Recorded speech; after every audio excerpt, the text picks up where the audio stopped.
Hello there, World of Tankers. Welcome to the channel. I'm, of course, your host, World of Blitz, and in today's video, we are going to be talking about what is the best type of tank style in World of Tanks Blitz. Now, there are many different types of tank styles. It's a different category than class, because classes, we obviously have Tank Destroyer, Medium, Heavy, Lights. They all have their own distinct playstyles. However, one thing that differentiates a lot of classes in general are autoloaders, high alpha, high DPM. You know, there's a big difference. As many of you know, I am a big fan of high alpha. It's fun to slap 600 to 1,000 hit points off somebody sometimes. And that also goes in case with autoloaders, because you're dealing a huge amount of damage with still quite accurate guns most of the time. A good example of this would be a vehicle like the AMX 5100. I am a huge fan of autoloaders and at the same time auto reloaders. In tier 10, my favorite vehicle in the game currently is the Progetto 40 or Progetto 65. God, I was about to say 46.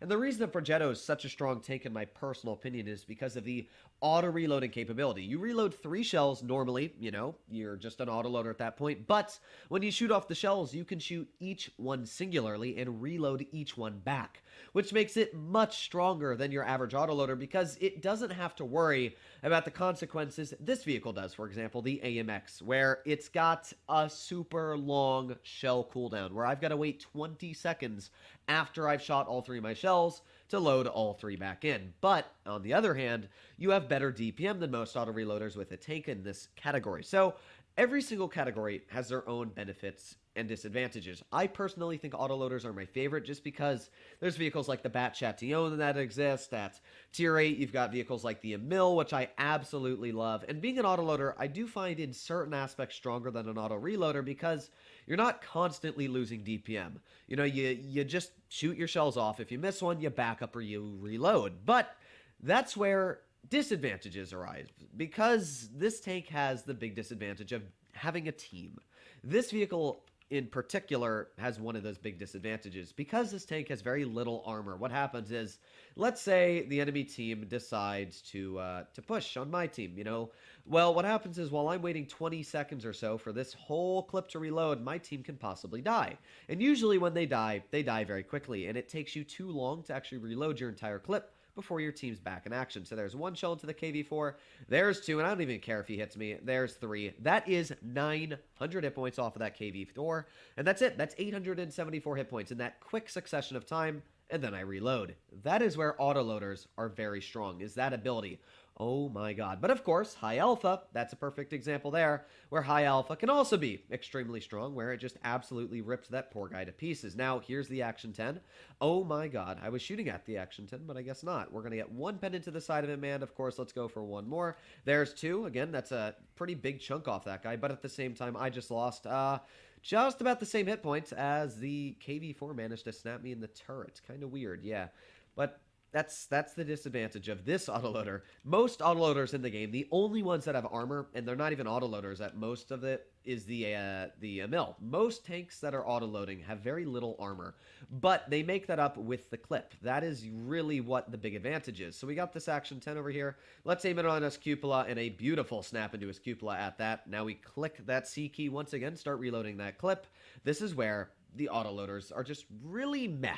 Like, I'm suffering DPM to reload this clip, and with a normal auto reloader, I wouldn't have to do this. So right now, I'd be able to shoot that lightweight or the Reveillerise, and if I had high DPM, well, I'd just be shooting them non-stop. But because this vehicle has that auto reloading aspect, I can't really do that. But now that I have loaded in all these shells, I can just rip this poor guy to pieces. And, well, I guess we're not going to be able to shoot the Rev, but at this point, it really doesn't matter. I've brought what was 2 pretty healthy tanks down to shambles of their former health. And with this tank's very good mobility, I'm going to push right into their team and see if we can get a nice old ram on the lightweight. Maybe, hello, comrade, how you doing? Goodbye. That is, again, well, I was going to say that is, again, where this tank's strong, but really that didn't have anything to do with the autoloading capability. But for the most part, most autoloaders are very quick. We can talk about most of the French lines at that. The AMXs are all very quick. The 50B, the 5100, the Bat Chatillon, very quick. The Skodas are very quick. Other autoloaders we have, well, there's really none in Russia. The FE 4005 is an autoloader, but that's kind of an exception to the rest of the family. No real British ones apart from that. No Chinese. Really, it's just the French. That's about it. And we've got like the TVP. There's not many autoloaders in the game The 57 Heavy isn't super quick, but that's a weird exception. Most of it, like the T-54E1, the T-69, those tanks are all quick. So autoloaders have super strong capabilities for their high clipping potential. And that's what makes them super strong. You'll always notice that almost all autoloaders, apart from the tier 10 ones, which doesn't make sense, but most of them, like the AMX, have poor DPM, about 2,000. You look at the Emil 1951. Again, it's not having the most DPM, about 2,000. It's just about the same as your average heavy tank. And like the TVP, it's sitting at really, really poor DPM, only about 2,683. So autoloaders trade having bad DPM to be able to deal a huge amount of damage in a short amount of time. It's something that's very good, but as well very bad. Another example of autoloaders that are going to do that is the Yo that is going to be coming out very, very soon. But now an example of a tank that trades everything just for high alpha damage, this would be the T92E1. And this tank, while it does have obviously good mobility, it's trading accuracy, and it's trading huge, huge chunks of DPM. In fact, if we take a look at the DPM, it's less than the AMX 5100, a tier 8 heavy tank. We just looked at that. So this vehicle is trading almost everything just to have alpha. And that is another example where alpha can be key. This tank is actually a really strong one at that. If you know how to play it correctly, you can almost always do well in this tank. Even if your team falls apart, you can do well. But just at the same example where I just said autoloaders, if your team doesn't like you and you've got high alpha, your team can fall apart very, very quickly. And a good example of that is, let's say, the T92-1. While it's got terrible DPM, if the enemy team pushes on my team, there's really not much I can do about it. This thing's literally sitting at a 17.2 second reload, almost the same as an FE2 and 5B183. So it's very good on the alpha, but it's got big disadvantages at the same time. So that's why a lot of people like high DPM. Good example of this would be most tier 10 mediums. The good example of this may be the Object 140, the T62A, the Leopard 1, the Grill 15. All these vehicles have super high DPM, and the Grill's even got high alpha. It's kind of the mix of both, but the Grill trades literally everything else just to have a good gun. So, it's eh. I personally don't like trading and sacrificing everything just for the gun. I like to have something. Like the T92, it sacrifices a lot for alpha, but it's also a light tank, which means that it's got good camo. It's able to nip around the map. So vehicles like the T30 on the enemy team, or, the Lurva that's quite slow, well, we should be able to outspot them. There you go. Good example of that. And because I've spotted this guy, I should be able to get a nice tap right to the side if he does end up poking anywhere. So that's where this tank in itself can be very, very impressive. And I'm not sure if this Lurva is going to poke. I never know how to pronounce it. The Lurva. The lows, I don't know. Oh, there we go. We got another T92. And with that, I am spotted because obviously I've got the same camo rating as him. So there's the... Ooh, there's the Lurva, though. Nice tap into him for 521. And with that, that's where alpha's key. That whatever it is, decided to trade a 300 damage shot for almost a 600 damage shot. And obviously, you don't really want to do that in a real-world scenario because you're going to lose the trade every single time. Now, I've got to be careful here because they've got that T92 right there to be, in fact. Let's aim, and fire. There you go. Another nice tap out. Now we're going to pull forwards. Ooh, that Lurva. He got another shot into me. I'll give him credit. He's hitting me, but that is an extremely accurate take, to be fair. So I would expect him to hit me. We're just going to reload once again. He's poking that hill. Now, this time I'm not detected. What that means is that because I've got such a good camo, if he pokes again, I will get the shot into him. I'm not even worried about that. Let's see. We got that T92 off to this side. Let's fire. There we go. Another nice tap into him. This is, again, where alpha's great. I'm just... Oh, wow. I just realized that. I never really noticed the base, especially because I'm not wearing my headset right now. I can't really hear anything. So hopefully that Emil, thank God. Oh, no, that Emil has not reset the base. That is not the guy that is holding the base. Come on, aim and fire. Oh, boy. Oh, boy. Somebody reset the base, please. Gee. This isn't good. This is not good. Come on, Waffle. Somebody reset it. This is not going great right now. Now, we do have the T30 there. And while they are trying to reset the base cap, really, it's not going too well. There you go. Finally, teammates. You did it. I'll give you credit.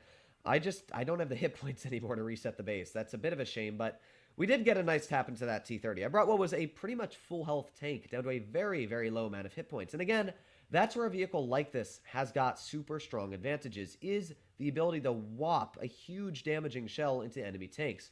We've got like the Panther 2 over here, and obviously, yeah, he's not enjoying life all too much. We're doing decent. They got 3 tanks left, and while our team is falling apart very, very quickly, at the same time, hopefully they're going to be able to hold on quite well. So we got the T-30s there.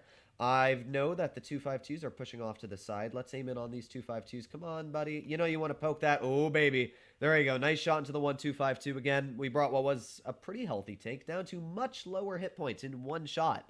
And that's why, as I said in the beginning, this vehicle, it's pretty easy to do very well in because it's got great camouflage. Obviously, camouflage gives you the ability to outspot vehicles like this T-92. And because of that, or not the T-92, God, I'm losing my mind, the Object 252, I was able to outspot him, and because of that, easily penetrate him and get out the shell. So because of that, in that exact scenario, the objects just lose to my tank. I've got more alpha, and even though I've got less DPM, you don't really need DPM in this scenario. There you go. Another nice tap into that Object 252. And with that, this guy, he's not really enjoying life all too much. Now, one thing I do know is that my DPM's so bad that I actually don't out-reload him. That is how bad the DPM is on this tank. But thankfully, I've got an HE shell, and you don't have any hit points left. So, yeah, this was just a good game, again, to show the advantages and disadvantages of every tank. While the T-92 doesn't have DPM at all, it does have alpha, and alpha and camouflage are great aspects. So let me know what you guys think in the comments down below. What is your favorite style of tanks? Do we have alpha? Do we have mobility? Do we have auto-loading capabilities? Do we have DPM? Let me know what your guys' favorite is. I know this is like a weird kind of a miscellaneous category, but it's something that not a lot of people really think about, but it is something that you choose very dearly when you start the game is, do I want to go for a tank that's got burst hit damage? Do I want to go for one that's got an auto reloader, speed, mobility, alpha, DPM? It's something that's always very not so often talked about, but yet it's a very big deciding factor into what tank you get, even if it's classified in a certain area. Hopefully all of you enjoyed today's video. If you want to see more like it, please consider smashing that subscribe button down below. But other than that, stay happy, stay healthy, and I'll be seeing you in the next one. Bye-bye.